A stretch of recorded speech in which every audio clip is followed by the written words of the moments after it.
నమస్తే AP spot news కి స్వాగతం. నా పేరు సుమలత. ఆంధ్రప్రదేశ్ రాష్ట్ర భవిష్యత్ తెలుగుదేశం పార్టీతోనే సాధ్యమని భావించి విజయనగరం జిల్లా వంగర మండలం కొండచాకరపల్లి గ్రామంలో రాజాం నియోజకవర్గం తెలుగుదేశం పార్టీ ఇన్ఛార్జ్ కోన్రు మురళీమోహన్ ఆధ్వర్యంలో సుమారు 350 మంది వైసీపీ అరాచక పాలనను వీడి తేదేపాల్లో చేరడంతో వారికి కండువాలు వేసి సాదరంగా ఆహ్వానించారు.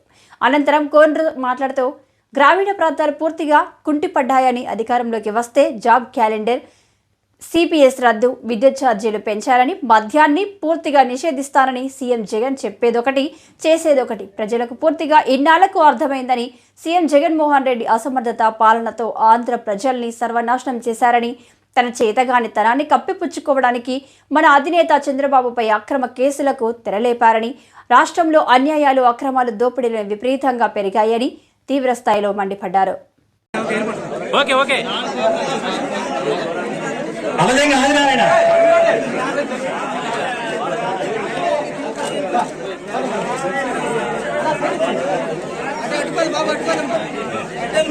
సూర్యమల సింహాద్రి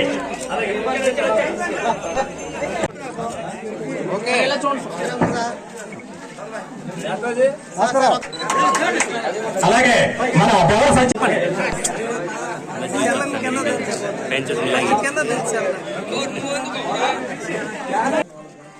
ఈరోజు చూసుకుంటే వ్యాపార వర్గాలు అన్ని కూడా బాధపడుతున్నాయి.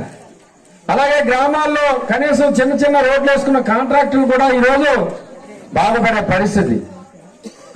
ఈరోజు ఆ పార్టీలో ఉన్న సర్పంచులు కానీ, ఎంపీటీసీలు, ఎంపీపీలు, జెడ్పీటీసీలు, ఎమ్మెల్యేలు, ఎమ్మెల్సీలు అందరూ కూడా బాధపడుతున్నారు.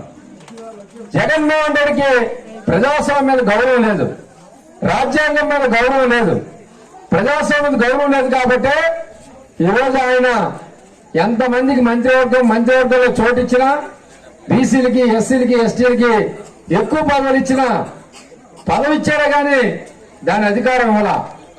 ఆ అధికారం జగన్మోహన్ రెడ్డి సంబంధించిన ఒక 5 వ్యక్తులను పెట్టుకున్నాడు. ఒకరేమో విజయసాయి రెడ్డి, ఒకరేమో సుబ్బారెడ్డి, అలాగే మరి ఒక సజ్జల రామకృష్ణారెడ్డి, పెద్దిరెడ్డి, ఇలా పెద్దిరెడ్డి కొడుకు, ఈ 5 కలిపి మొత్తం రాష్ట్రాన్ని దోచుకోవడం మనం చూసాం. వారు కూడా చెప్తున్నారు, అయ్యా మా పేరు మీద మేము దోచుకుంటున్నాం, కానీ మేము మాత్రం జగన్మోహన్ రెడ్డి కప్పం కడుతున్నామని బయట చెప్పుకోవడం జరుగుతుంది. అంటే ఈరోజు ఏ రోజు కూడా ఏ ప్రభుత్వం కూడా ప్రజలకు అకౌంటబుల్గా ఉండేది.